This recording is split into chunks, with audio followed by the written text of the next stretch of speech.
Si vous avez perdu votre vie de prière, je vais vous montrer comment la regagner.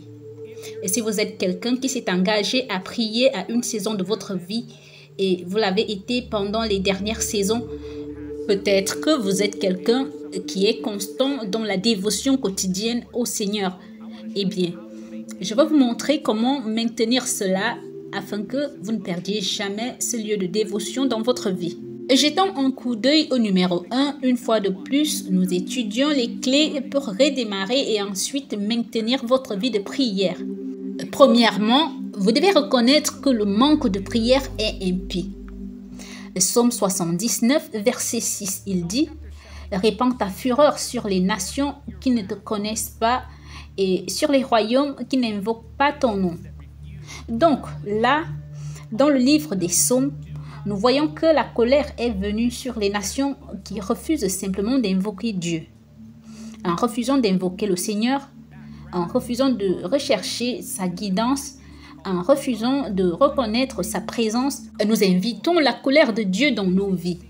Et dans le cas du croyant, cette colère vient sous forme de correction parce qu'il nous aime et il châtie ce qu'il aime.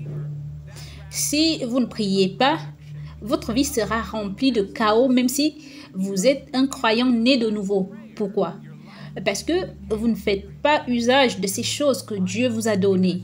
Vous ne faites pas usage de cet héritage qui est le vôtre par le Christ Jésus.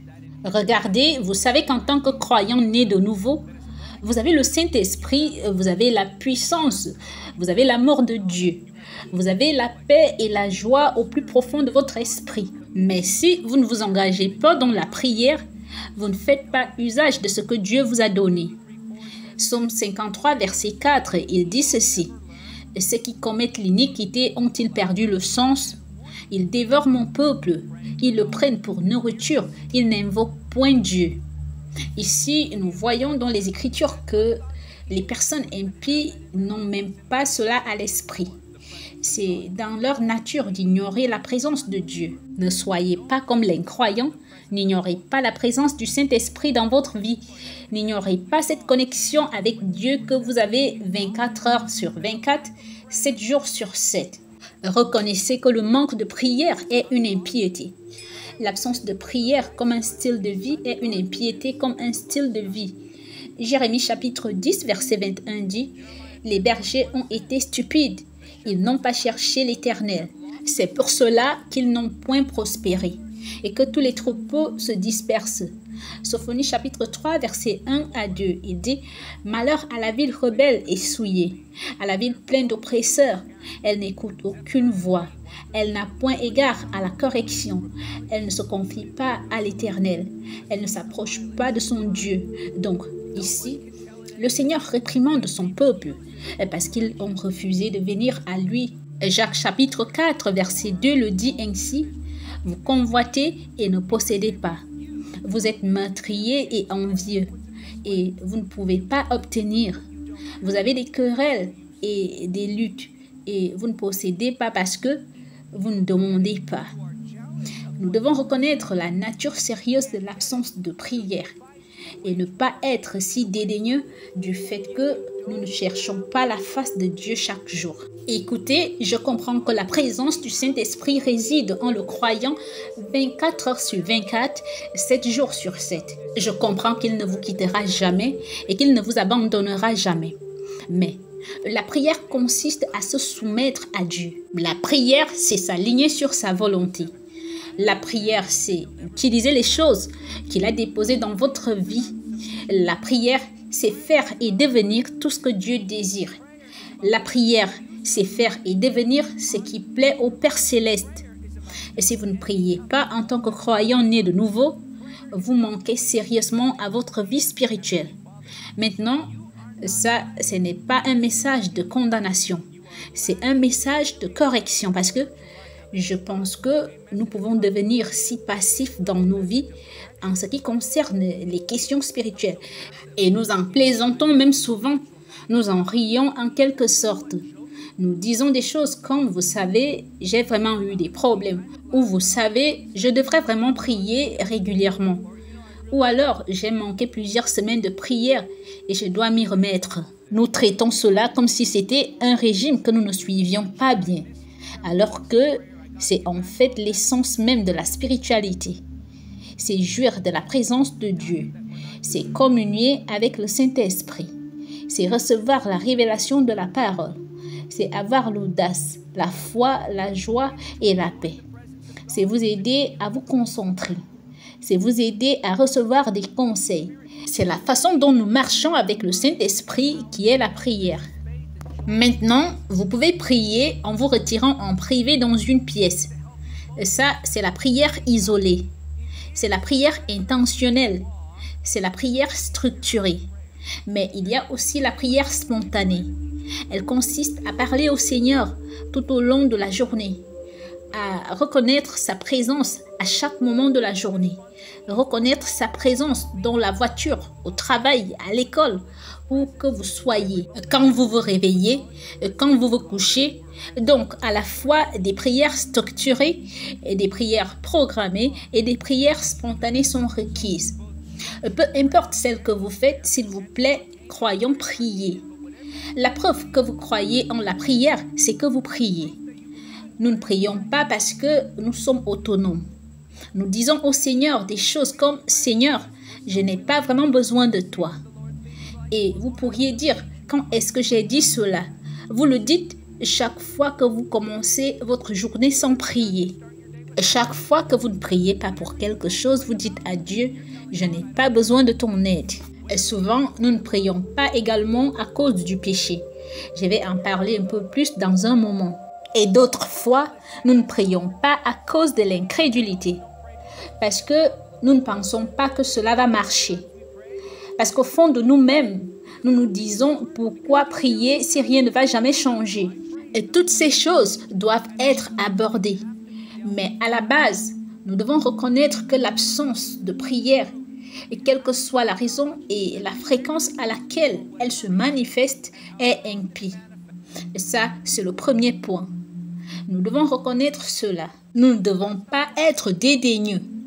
Nous ne pouvons pas la considérer comme si c'était juste un objectif que je n'ai pas atteint ou c'est une bonne idée à laquelle je n'ai pas réagi. Non, la prière est vitale pour la vie du croyant. Deuxièmement, vous devez reconnaître votre besoin d'être guidé quotidiennement par Dieu. Le psaume 86, verset 1 dit « Éternel, prête l'oreille, exauce-moi car je suis malheureux et indigent. » Écoutez, je comprends que nous ne nous approchons pas du Seigneur pour recevoir de lui. Nous nous approchons du Seigneur pour le recevoir. Je comprends aussi que nous ne nous approchons pas de Dieu pour être connectés avec lui. Nous prions parce que nous sommes connectés avec lui. Je ne veux pas que vous pensiez que je vous impose le légalisme avec ces enseignements. Non, nous comprenons que la connexion est là. Dieu nous aime déjà. Nous avons tout dans l'esprit. Mais quand vous priez, vous lui dites quels sont vos besoins. Vous dépendez de lui de manière cohérente. La prière est l'acte de dépendance à l'égard de Dieu. J'ai mentionné tout à l'heure que chaque fois que nous passons un jour sans prier, nous disons au Seigneur, je n'ai pas besoin de toi aujourd'hui. Si vous passez une semaine sans prier, vous dites au Seigneur, je n'ai pas besoin de toi cette semaine. Et si vous vivez sans prier, vous dites au Seigneur, je peux vivre de mes propres forces et je suis autonome. Peut-être que c'est ainsi que vous avez été élevé. Peut-être qu'à un âge très jeune, vous avez dû assumer des responsabilités que la plupart des enfants n'ont pas à assumer. Peut-être que vous avez dû apprendre à être dur et autonome et indépendant. Mais en tant que croyants, nous devons mettre de côté les vieilles mentalités. Nous devons mettre de côté les schémas de pensée qui viennent de la façon dont nous avons été élevés ou de la culture dans laquelle nous avons été élevés. Et au lieu de cela, nous devons embrasser les réalités des Écritures en reconnaissant que nous sommes de nouvelles créatures, adoptant ainsi une nouvelle mentalité. Et cette nouvelle mentalité implique l'idée, la connaissance que j'ai besoin de lui. Il est le souffle de vie. Il est le soutien de toutes les choses spirituelles de mon être. Il est le donneur de joie. Il est le révélateur de vérité. Il est le donneur de discernement. Il est le donneur de paix. Il est le démonstrateur de l'amour. Comment pouvons-nous devenir comme le Christ si nous ne passons pas du temps avec lui? Comment pouvons-nous expérimenter la transformation? Oui, le voile a été enlevé, mais fixez vos yeux sur lui maintenant que vous pouvez le voir dans l'esprit. Fixez-vous les yeux sur lui pour être transformé, comme le dit l'Écriture, en son image glorieuse, reflétant cette lumière, cette merveilleuse lumière de gloire. C'est ce qu'est la prière. C'est dépendre de lui en devenant comme lui. C'est admettre qu'il y a des défauts au fond de nous que nous ne pouvons pas gérer par nous-mêmes. C'est crier « Seigneur, change mon nom. Seigneur, change ma nature. Seigneur, fais que je sois de plus en plus comme toi. Je veux te connaître. Je veux entendre ta voix. Je veux voir tes voix. Je veux voir ton visage. Je veux chercher ta présence. Attire-moi plus près de ton cœur afin que mon cœur puisse être comme le tien. » Et ça, c'est la fin. Beaucoup trop de croyants agissent dans le désespoir alors qu'ils devraient agir dans la faim. Beaucoup n'aimeront pas la façon dont je viens de le dire, mais écoutez-moi bien. Le désespoir est un grand initiateur, mais c'est un terrible soutien. Vous dites, mes frères David, je pensais que nous étions censés être désespérés pour Dieu. Oui, c'est pourquoi j'ai dit c'est un grand initiateur, mais vous ne pouvez être désespérés que pour ce que vous n'avez pas. Le désespoir vient quand il y a des calamités tout autour. Le désespoir vient quand il y a manque.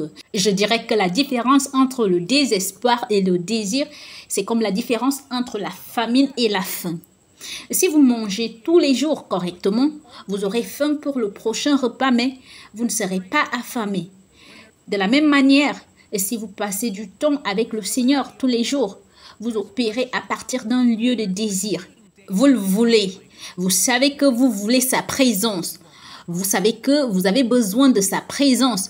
Mais si vous manquez la prière, si vous manquez de dévotion à la parole, si vous manquez de passer du temps en sa présence, alors vous devenez désespéré parce que vous vous mettez dans des situations difficiles à cause du manque de sagesse et du manque de devenir comme le Christ, le manque de son caractère, le manque de sa puissance. Non pas que les choses n'y sont pas, mais juste que nous n'en faisons pas bon usage.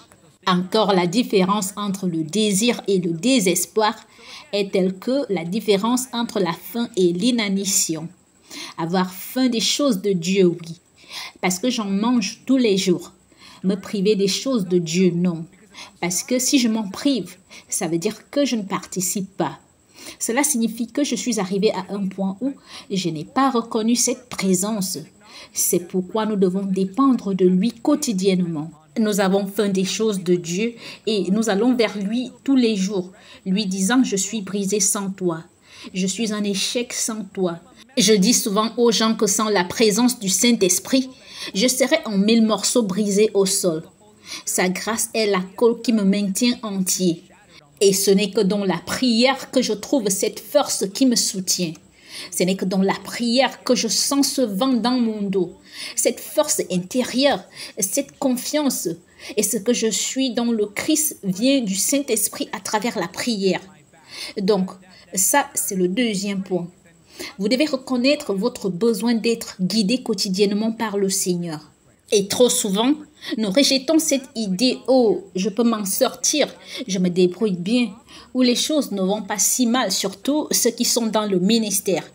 Vous devenez tellement occupé par le ministère lui-même que vous échouez dans le domaine de la prière. Et donc, maintenant, l'activité du ministère remplace le temps avec lui. Je préférerais passer du temps avec lui plutôt que de faire les choses pour lui. Parce que si vous faites des choses pour lui sans passer du temps avec lui, les pressions du ministère vous détruiront. Elles provoqueront le doute, la peur, l'anxiété, un manque de paix et ainsi de suite.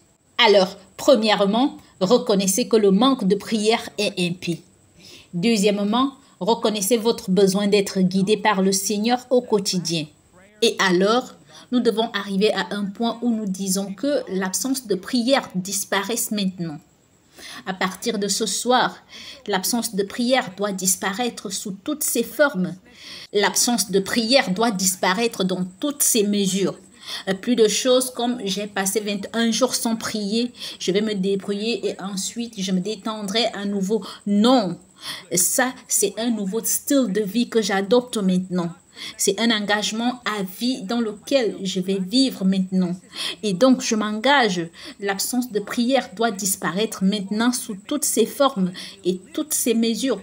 Et pour toujours, je serai une personne de prière à partir d'aujourd'hui. Et ça, c'est la repentance. Je suis d'accord avec toi, Dieu. J'ai besoin de dépendre de toi quotidiennement. Je suis d'accord avec toi, Dieu. J'ai besoin de te consulter et d'être guidé par toi.